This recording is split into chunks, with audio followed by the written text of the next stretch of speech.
मुख्यमंत्री विष्णुदेव साय ने बस्तर पंडुम के समापन कार्यक्रम में कहा कि बस्तर संभाग के जिन क्षेत्रों में कभी बंदूक की गोली की आवाजें सुनाई देती थी, अब वह नियत नीला नार योजना के माध्यम से स्कूल की घंटियों की गूंज सुनाई दे रही है। उन्होंने बताया कि महत्वपूर्ण योजना के अंतर्गत अब बस्तर वासियों को शिक्षा, स्वास्थ्य, सड़क, बिजली और पानी जैसी मूलभूत सुविधाएं उनके गाँवों तक पहुंचाई जा रही है।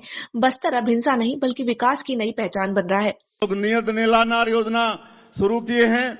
माननीय गृह मंत्री जी के आशीर्वाद से लगातार सुरक्षा कैंप खुल रहे हैं और जहां जहां भी सुरक्षा कैंप खुल रहे हैं, आज 100 से ज्यादा गांव वहां पर नियत नीला नार योजना के माध्यम से सड़क, बिजली, पानी, वहां राशन कार्ड बना रहे हैं। वहां पर स्कूल खुल रहा है। जहां यहां पर गोली की आवाज आती थी, आज स्कूल की घंटी की आवाज आ रही है। आज आदरणीय गृह मंत्री जी के दृढ़ इच्छा शक्ति के कारण, उनके संकल्प के कारण हम लोग बंद पड़े स्कूल को खोल रहे हैं, अस्पताल शुरू कर रहे हैं और नियत नीला नार योजना के माध्यम से सरकार की जो योजना है उनको लोगों तक पहुंचा रहे हैं।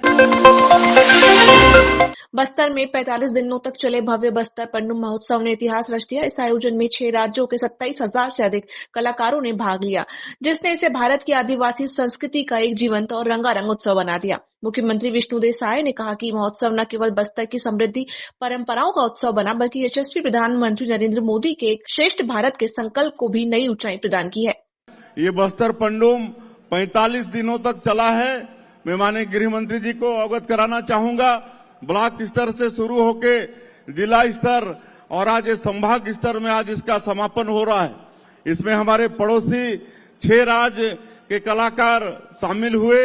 उड़ीसा, कर्नाटक, तेलंगाना, आंध्र प्रदेश, महाराष्ट्र, मध्य प्रदेश के करीब 27,000 कलाकार इसमें शामिल हुए हैं। 45 दिनों तक चला है और इसमें आदिवासी समाज की जो संस्कृति है, जो वेशभूषा है, जो खान पान है, ये सब का यहाँ पर प्रदर्शन हुआ है। और हमारे प्रधानमंत्री जी का जो एक राष्ट्र, एक भारत, श्रेष्ठ भारत, उसको साकार ये हमारा बस्तर का पंडुम किया है। मैं सभी कलाकार बंधुओं का भी मैं आज के इस अवसर में स्वागत करता हूं और हमारे इस बस्तर क्षेत्र के 1800 से ज्यादा पंचायत के लोग इसमें शामिल हुए हैं। छत्तीसगढ़ के मुख्यमंत्री विष्णुदेव साय ने कहा कि अब बस्तर केवल संघर्ष की नहीं बल्कि विकास और बदलाव की नई कहानी बन रहा है। जिस धरती पर कभी हिंसा का साया था, अब वहां शांति, शिक्षा और समृद्धि का सूरज उग रहा है। मुख्यमंत्री ने ये भी कहा कि परिवर्तन माननीय केंद्रीय गृह मंत्री श्री अमित शाह जी के उस संकल्प का परिणाम है जिसमें उन्होंने बस्तर को पूरी तरह नक्सल मुक्त बनाने का दृढ़ निश्चय लिया है।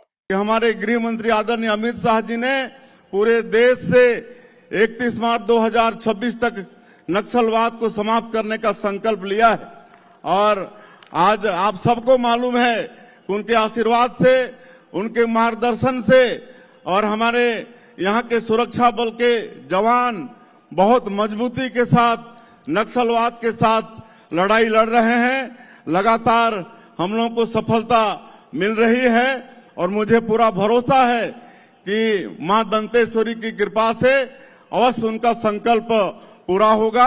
और ये छत्तीसगढ़ का ये जो बस्तर इलाका है, जहां पर अनेक जलप्रपात और घना यहाँ पर वन है, अबूझमाड़ जैसे वन है, जिसको हम लोग स्वर्ग कह सकते हैं।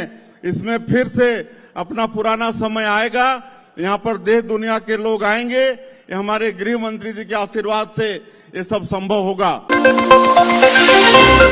बस्तर की समृद्ध जनजातीय संस्कृति को दुनिया से जोड़ने वाले बस्तर पंडुम के समापन समारोह में केंद्रीय गृह मंत्री अमित शाह ने नक्सलवाद पर कड़ा रुख अपनाते हुए कहा, मैं मां दंतेश्वरी से आशीर्वाद लेकर आया हूं कि अगले चैत्र नवरात्रि तक बस्तर से लाल आतंक समाप्त हो जाए, ये क्षेत्र खुशहाल हो। शाह ने कहा कि अगला बस्तर पंडुम राष्ट्रीय स्तर पर मनाया जाएगा, जिसमें देश के सभी आदिवासी जिलों से कलाकारों को आमंत्रित किया जाएगा। उन्होंने इसे अंतर्राष्ट्रीय स्तर तक ले जाने की घोषणा की है। मैंने मुख्यमंत्री जी और विजय भाई से चर्चा करी है। इस साल तो बस्तर पंडुम हमारा छत्तीसगढ़ के एक उत्सव के रूप में मनाया गया है, मगर मैं मोदी जी का संदेश लेकर आया हूं। अगले साल बस्तर पंडुम यही नाम के साथ देश भर के हर आदिवासी जिले के कलाकारों को हम यहां लाएंगे। और इतना ही नहीं, ये बस्तर पंडुम को अंतर्राष्ट्रीय दर्जा देने के लिए भी दुनिया भर के जो राजदूत अपनी राजधानी में है, उसको बस्तर के हर जिले में ले जाकर हमारी परंपराओं को, हमारी संस्कृति को और आदिवासी बच्चों की कला को पूरे विश्व तक पहुंचाने का काम ये भारतीय जनता पार्टी की सरकार करेगी। छत्तीसगढ़ के उप मुख्यमंत्री श्री अरुण राव ने कहा कि बस्तर को सशक्त नक्सलवाद से मुक्त कराने के लिए लगातार अभियान चलाए जा रहे हैं। साथ ही आम आदिवासियों के जीवन में सकारात्मक बदलाव और खुशहाली लाने के लिए सरकार कई मोर्चों पर कार्य कर रही है। उन्होंने कहा कि नियत, नेलानार, बस्तर ओलंपिक और बस्तर पनडुम जैसी योजनाओं के माध्यम से बस्तर की संस्कृति, खेल और परंपरा को नई पहचान दी जा रही है। ये योजनाएं न केवल विकास की गाथा लिख रही है, बल्कि युवाओं की प्रतिभा को मंच देकर उन्हें सम्मान भी दिला रही है। श्री साव ने विश्वास जताया कि सरकार इन प्रयासों से बस्तर जल्द ही शांति और समृद्धि का केंद्र बनेगा, क्योंकि जनता को शायद सरकार पर पूरा भरोसा है। देखिए, बस्तर को न केवल सशस्त्र नक्सलवाद से मुक्ति दिलाना, वरन बस्तर के आम लोगों के जीवन में परिवर्तन लाने का काम, चाहे वो नियत नेलानार योजना हो, चाहे बस्तर ओलंपिक हो, चाहे बस्तर पनडुम हो, बस्तर के लोगों के जीवन में खुशहाली और तरक्की लाने के ये सब कार्यक्रम है। तो दोनों तीनों फ्रंट में हमारी सरकार काम कर रही है। एक तरफ सशस्त्र नक्सलवाद समाप्त करने के लिए और वहीं बस्तर की कला, संस्कृति और सभ्यता को आगे बढ़ाने, बस्तर के नौजवानों के प्रतिभा को संवारने का काम हमारी सरकार कर रही है। वहीं सरकार के योजनाओं का लाभ बस्तर के लोगों को मिले नियत नेलानार योजना के माध्यम से।